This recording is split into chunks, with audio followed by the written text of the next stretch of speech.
Heart to Heart. Real people having real conversations about things that matter most to you. I'm Sherry Elise. I'm Cyrus Webb. I'm Rich Oseguera. I'm Patrice Tanaka. And we are Heart to Heart.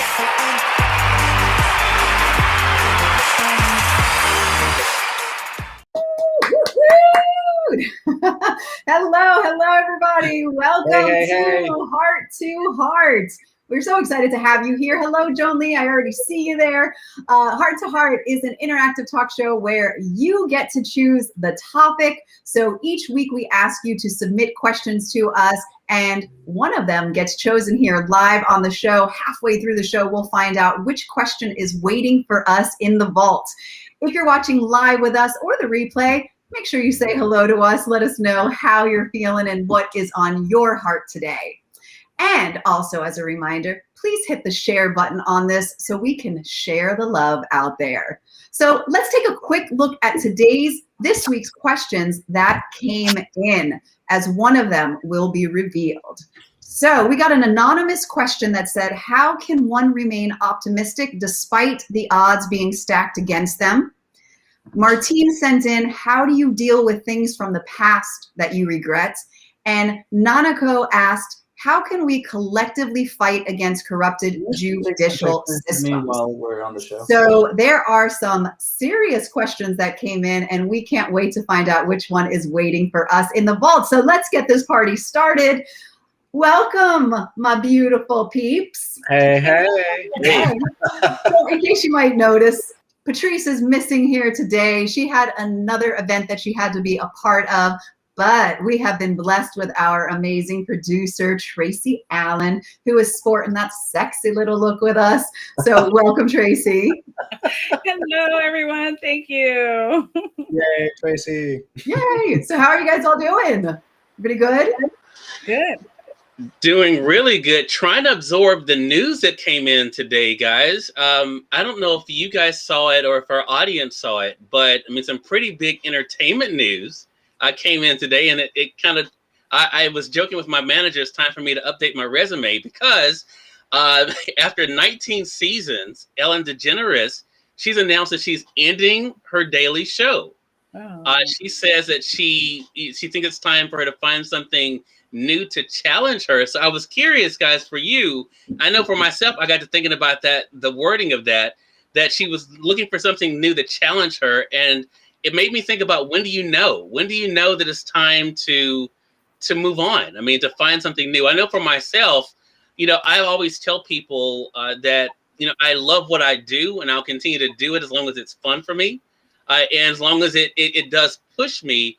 But what about you guys? I mean, how do you guys feel about that when you know it's time for a relationship, a job, or anything in life just to go for something else? I'll say something. That's interesting you bring this question up. I did not hear about this. In my mind, as you're saying that, I'm like, didn't she already announce this at some point? There were rumors. I think there were rumors at that point. Rumors? Okay.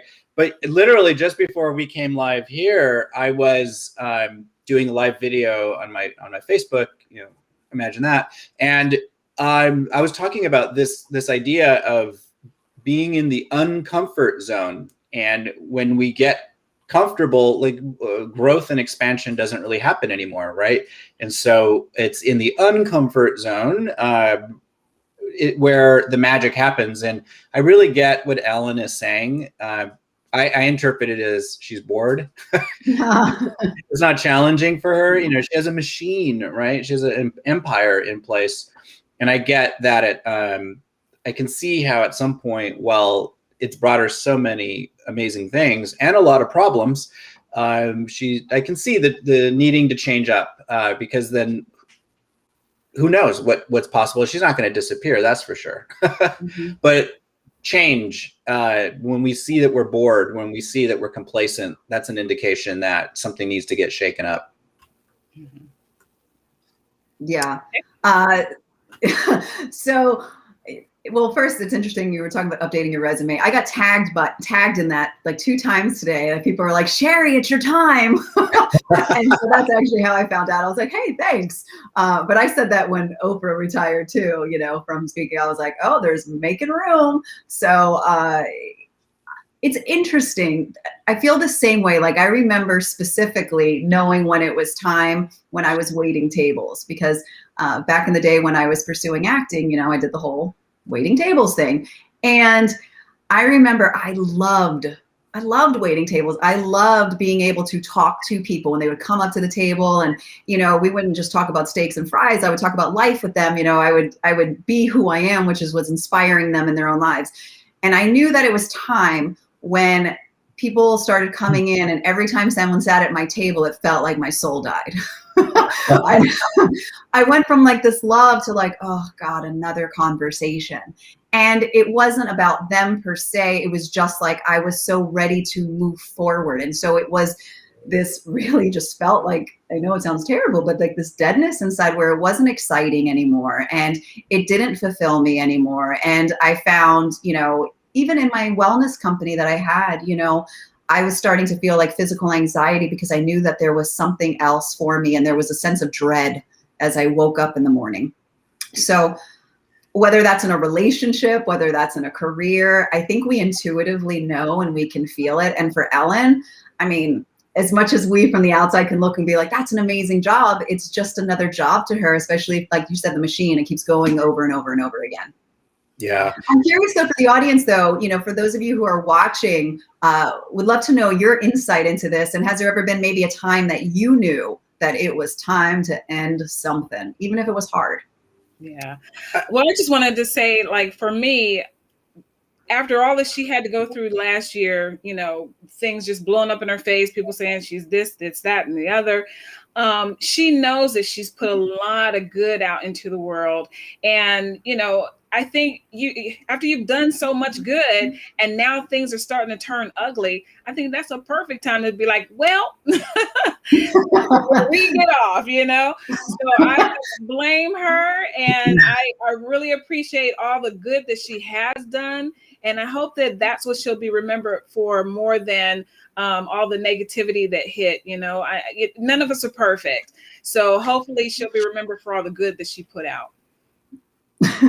I'm just laughing because I'm just thinking about it and being like, peace, time to get off this train with everybody. I just want to go ahead and welcome Yolanda. Good to see you. Hello, Kim. Nice to see you. Rochelle, Holly, thanks for you guys tuning in. Share with us, as I mentioned, a time where you knew that it was time to let go, or what you believe is, that feeling, that's something that it's time to move on. I want to add that, I was in a relationship for 16 years. And we were married for about half of that, legally married, in New York. And I started at some point having thoughts like, maybe this is done. And one day at brunch, I said, I think we should get divorced. And he said, I think you're right. Wow. And then within a month or so, we were divorced. And it was just done. And this was like before the phrase conscious uncoupling or decoupling was a thing. But we went through a tremendous amount together and fought for same-sex marriage equality. We were poster boys for that. And then, we got married. And then at some point we just realized that the form of that relationship was done. Yeah. And it was just a very easy process. It was sad. It was, weird to think, but that we wouldn't be together anymore after all that we went through for all those years. But it was just a natural progression in our relationship. We're still friends. We are both now, I'm engaged, he's remarried, and it's, it's life. And I think if we're thinking about it, not always as victims, but just like listening to our intuition, we know. Yeah, something is ready to change. Kim says that when I was no longer feeling joy in what I was doing and was burnt out and exhausted. Yeah. Rich, I was just going to echo what you said, because I think that's the other side of this with Ellen. It's funny, you know, I'm a person, I don't normally like to read the comments of stuff, because people are so opinionated and everyone's an expert.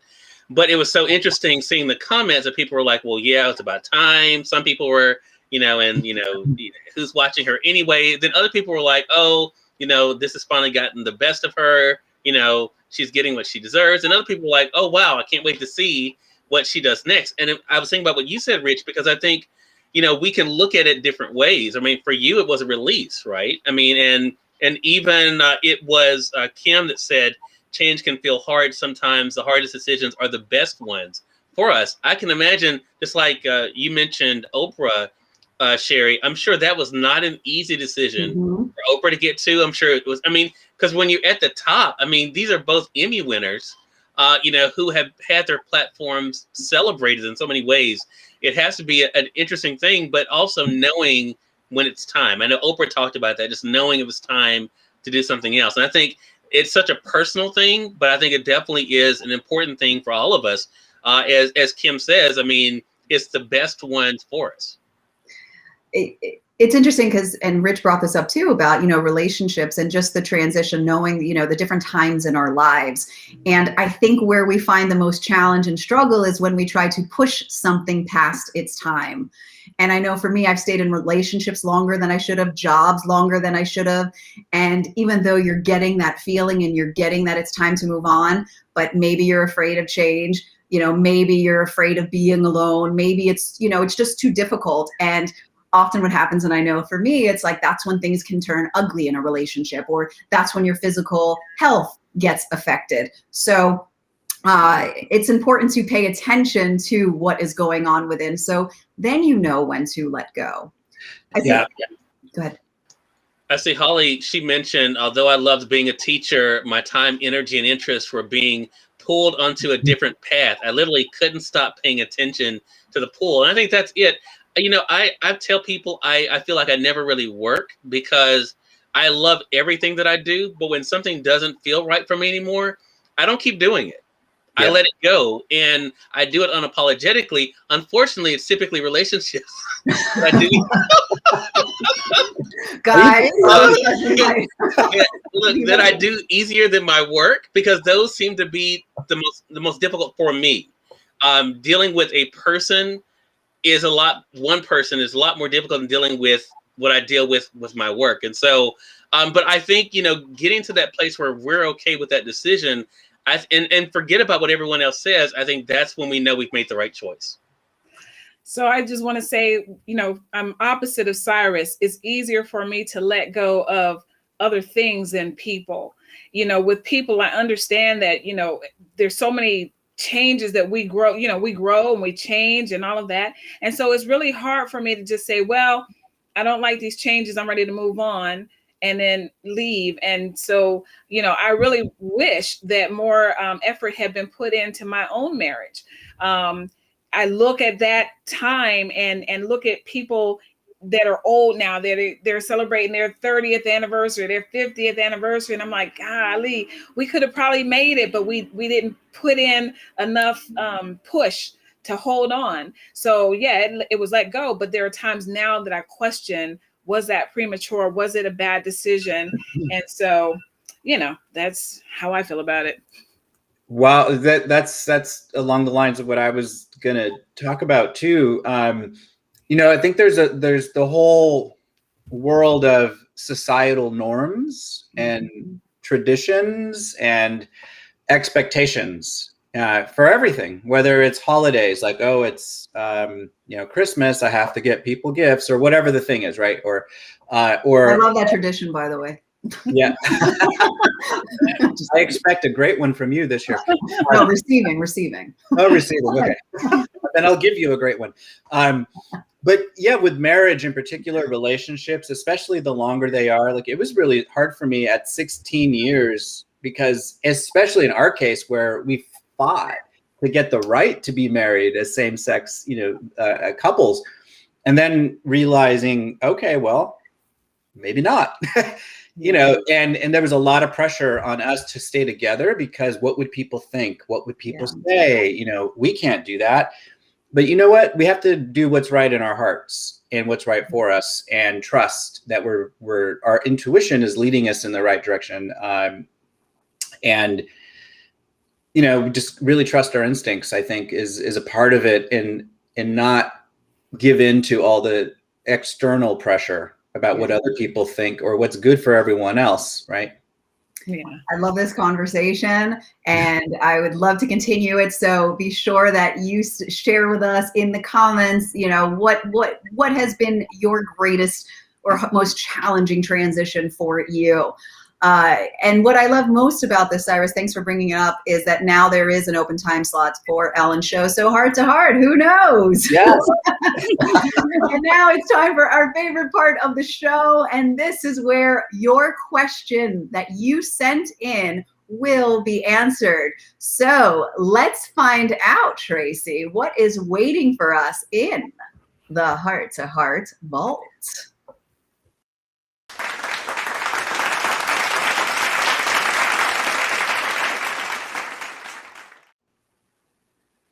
All right. How can one remain optimistic despite the odds being stacked against them?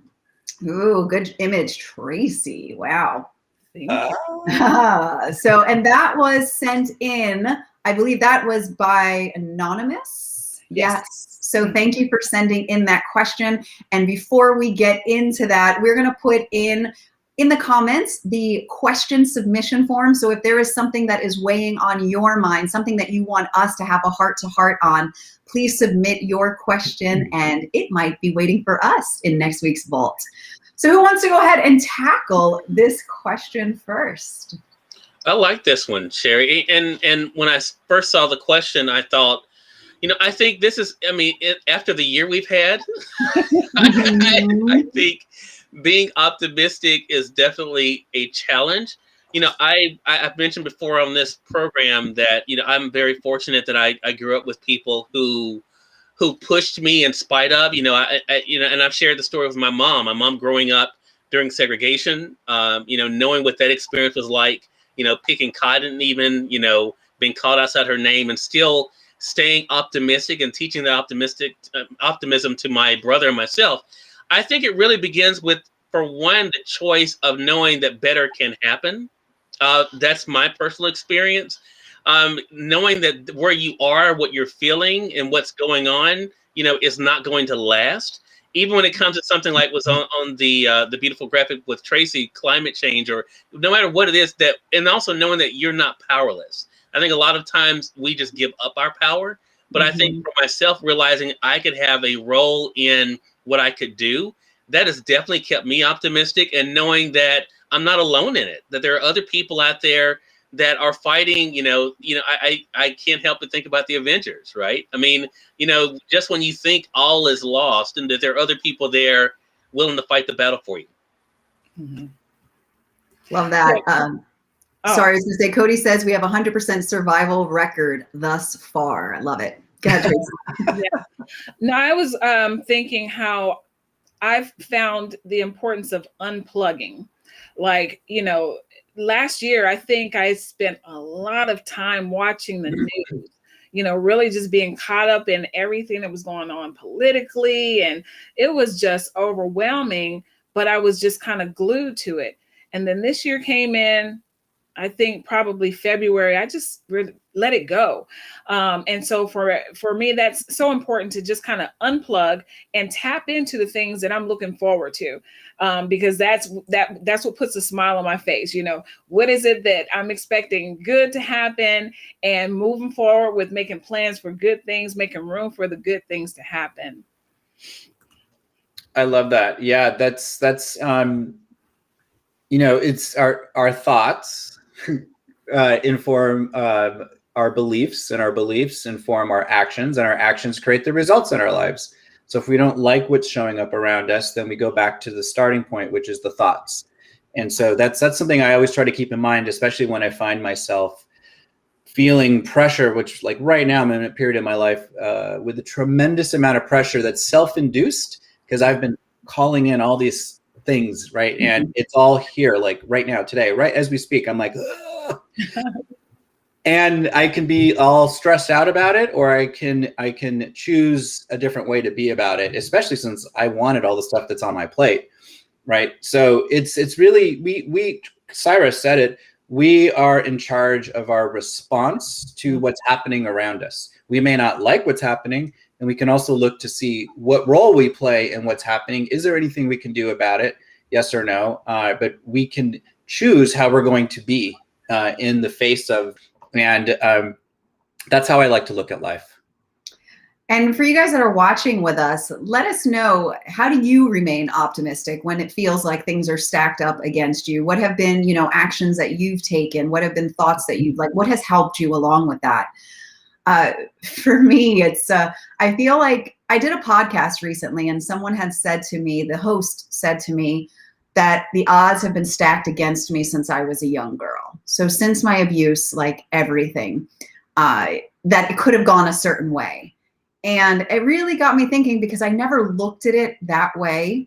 I mean, my actions, obviously, like emotionally, my thoughts like created some challenges in my life for me moving forward. But when I really recognized how I've been able to move forward, and I know, Rich, you know this, and actually Tracy too, because we all took the same program, but Steve Jobs had said this about, connecting the dots, that you can't connect the dots moving forward. You can only connect them looking back. Right.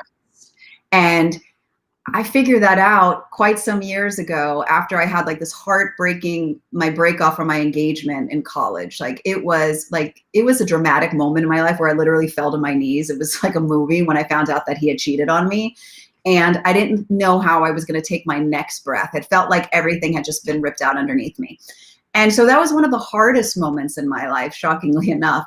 And day by day, showing up, and that one day where you turn the corner and you suddenly feel a little bit lighter, right?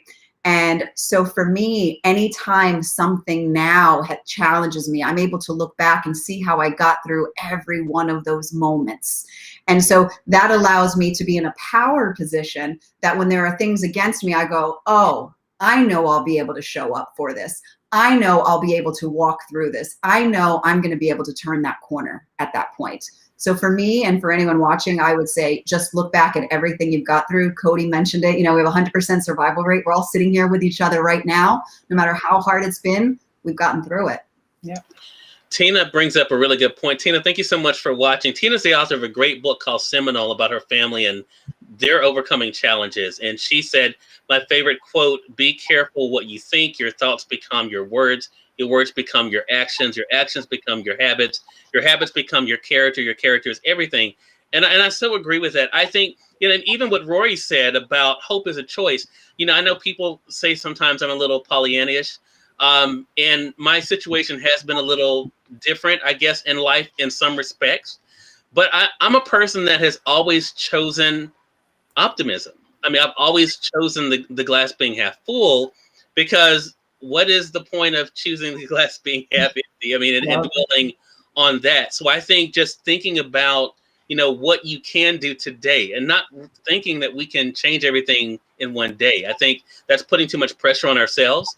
But I think, in order to be able to stay optimistic, you have to just look at this day and say, what can I do? How can I show up today and make a difference?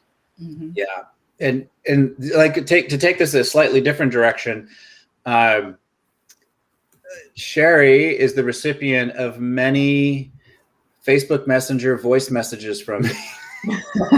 Like, oh my God, I can't believe this is like, and it's knowing who you can share with authentically and honestly without worrying about if they think you're crazy or they agree or disagree. They're just a landing place. That's such a gift to have those people in your life. And so I would say, part of the, how do you face life as it's happening is have your tribe. It could be one person, but a person who can speak back to you. I love my dog, but she can't talk back to me, right? But having another human who can hear and, just say, I get it, whether they have gone through the same thing as you or not. But those connections are really, really important, because it lets us offload that stress and that pressure. And sometimes we just hear ourselves and we're like, oh, That sounded crazy. Okay, now I'm back to normal. Like, you know, it's simplifying it, but having people in your life who you can trust emphatically is so important. And if you don't have them, then that's a little job, right? Just find them. They're there. There's people around you, and you start being that person to other people is a great way to start that if you don't have your little inner circle. Love it. Thank you, Sherry. I do, and I love being your sounding board for your crazy. Okay, I have my crazy jar over here. I'm like, another crazy by Rich, another crazy by Rich. But I also think, because I put myself, the person that wrote this, and said, like, they obviously feel that the odds are stacked against them. So that comes already from a place of, I always get like these physical feelings. I feel like getting like crushed, like just one thing on top of another. And how do you remain optimistic? How do you see the light when it just feels like everything is coming at you?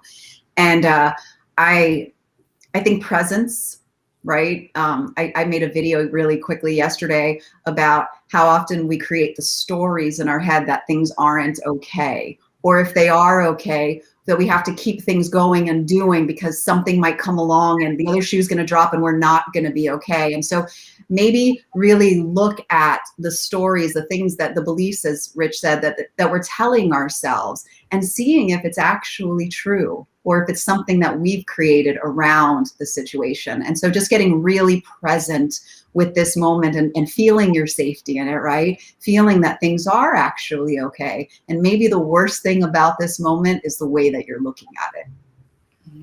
Mm-hmm. That's it. We got a tweetable. Tweet that. Yeah, I'm drawing a total blank right now, embarrassingly, but there's a woman, a really well-known teacher, who asked the question, is it true? Kind of what you were just saying, Sherry, when anything that comes up in our lives, we just ask ourselves, is it true? Is it true that my life is awful? Is it true that everything's falling apart? Is it true? It may be, but asking the question diffuses it. And oftentimes it's not true. It's just the story that we've made up about ourselves in that moment. Oh God, I can't remember her name. and Melissa brings up a really good point. Melissa, thanks for watching. Where she says, only feed positive thoughts, words, and people in your life. If it's negative, change the channel. And I'm in total agreement with that. And it goes to what, Tracy, what you mentioned earlier about, you know, being able to shut things out. Sometimes you have to unplug. And also for myself, one thing that helps me with my crazy life is to protect my peace and not to accept just everything, not to let everyone come in and heap their crap on me, you know, their gossip, their negativity, being able to shut that off and let them know that you're not going to tolerate it. I think that's so important. Mm-hmm. And Cyrus, you said something really important before, and my brain let it slip away, but it's back now. And that was about, you know, having the choice, like, you know, the choice to be positive. And I remember having a specific moment in my life too, where I'm like, okay, I have these two choices. I can either think positively or I could think negatively. And I know which one feels better. So in this moment, which door am I going to go towards? Which one am I going to open? And sometimes when you feel like you're drowning or whatever, it is just as simple as that. Which door are you going to choose and walk through? So we want to thank you all so much for joining us today. Tracy, thanks for being here with us, filling in for Patrice, although you got your own, you know, you take up your own spot here. Having you as our special guest today in front of the camera. And Rich and Cyrus, it's always awesome to spend time with you guys. And those of you who are watching, thank you for sharing your heart with us. And if there is something that is on your mind that you would like us to have a heart-to-heart about, please submit your question in the question submission form that's in the comments. And we hope to see you here next Wednesday on our next Heart-to-Heart. And remember to take care of your hearts and one another's. See you all next week. Bye. Bye. Thank you.